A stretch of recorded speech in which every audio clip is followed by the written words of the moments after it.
नमस्ते भाइयों बहनों, स्वागत है आप सभी का आपके अपने YouTube चैनल बच्चों का निर्माण में। तो मित्रों, संस्कारों की इस कड़ी में आगे बढ़ते हुए आज हम बात करेंगे तीसरे और प्रमुख संस्कार सीमंतोन्नयन संस्कार के विषय में। देखिए भाइयों बहनों, अपने इस विषय पर बात करने से पहले मैं आज माताओं से कुछ कहना चाहती हूँ। जो गर्भवती माताएं हैं, मैं उनसे ये कहना चाहती हूँ कि वो नित्य प्रति एक कार्य अवश्य किया करें। वो नित्य प्रति शांत वातावरण में बैठा करें और अपने नेत्रों को बंद करके अपने गर्भस्थ शिशु को ध्यान में लाकर नित्य प्रति ईश्वर से प्रार्थना किया करें कि हे परमेश्वर, यह जो मेरे गर्भ में शिशु है, यह वीर योद्धा बने, यह प्रतिभाशाली बने, यह वैज्ञानिक बने और यह सब प्रकार से राष्ट्र की उन्नति करने वाला बने।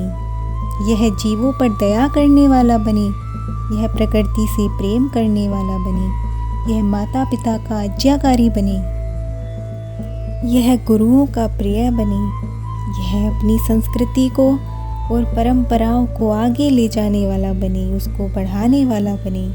यकीन मानिए बहनों, यदि आप नित्य ऐसी कामना करेंगी और अपने गर्भस्थ शिशु से वार्ता करेंगे तो इसका अच्छा परिणाम भी आपको अवश्य देखने मिलेगा। तो अब आ जाते हैं अपने विषय पर कि सीमंतोन्नयन संस्कार क्या है। देखिए मित्रों, यह संस्कार पुंसवन का ही विस्तार है। इसका शाब्दिक अर्थ है सीमंत अर्थात केश और उन्नयन अर्थात ऊपर उठना।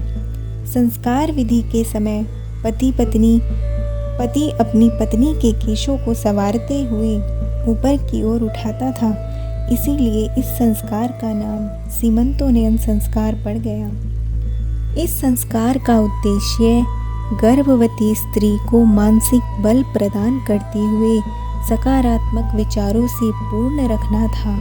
शिशु के विकास के साथ माता के हृदय में विभिन्न इच्छाएं उत्पन्न होती हैं। शिशु के मानसिक विकास में इन इच्छाओं की पूर्ति महत्वपूर्ण भूमिका निभाती है। अब वह सब कुछ सुनता है, समझता है, माता की हंसी खुशी, दुख दर्द को महसूस करता है। इसलिए गर्भकाल के 6वें या 8वें माह में यह संस्कार कर लेना चाहिए। सीमंतोन्नयन संस्कार की आवश्यकता क्यों है? तो भाइयों बहनों, यह संस्कार गर्भपात को रोकने के लिए किया जाता है। अधिकांशतः 6वें और 8वें माह में शरीर में स्थित इंद्र विद्युत प्रबल होती है, जिससे गर्भपात का खतरा रहता है।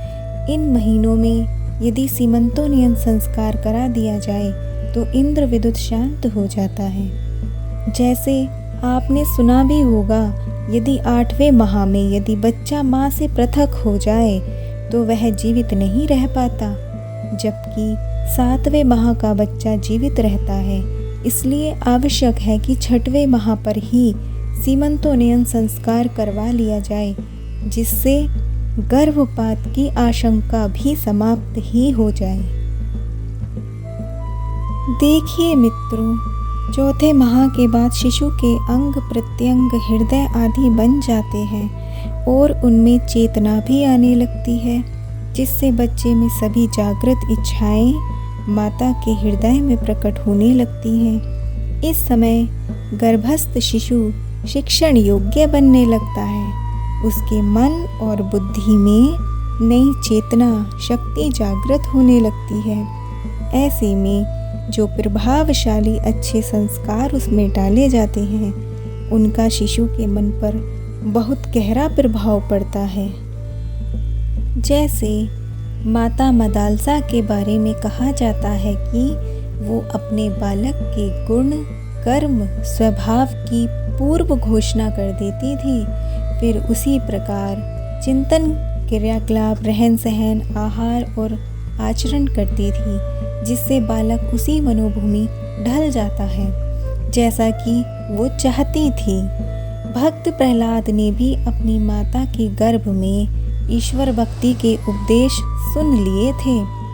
इसी प्रकार अभिमन्यु ने माता के गर्भ में ही चक्रव्यूह भेदन की शिक्षा ग्रहण कर ली थी।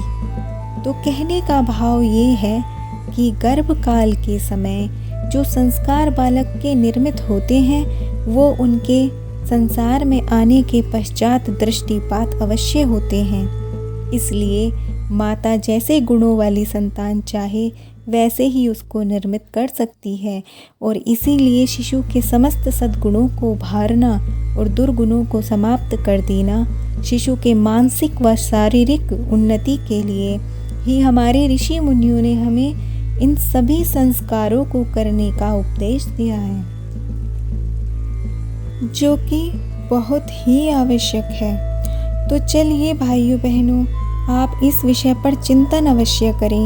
यदि आपकी संतान श्रेष्ठ होगी तो इससे आपका ही गौरव बढ़ेगा। तो भाइयों बहनों, आज का यह वीडियो आपको कैसा लगा कमेंट्स करके बताएं और मिलते हैं अगले वीडियो में। धन्यवाद। आप सभी का दिन शुभ हो।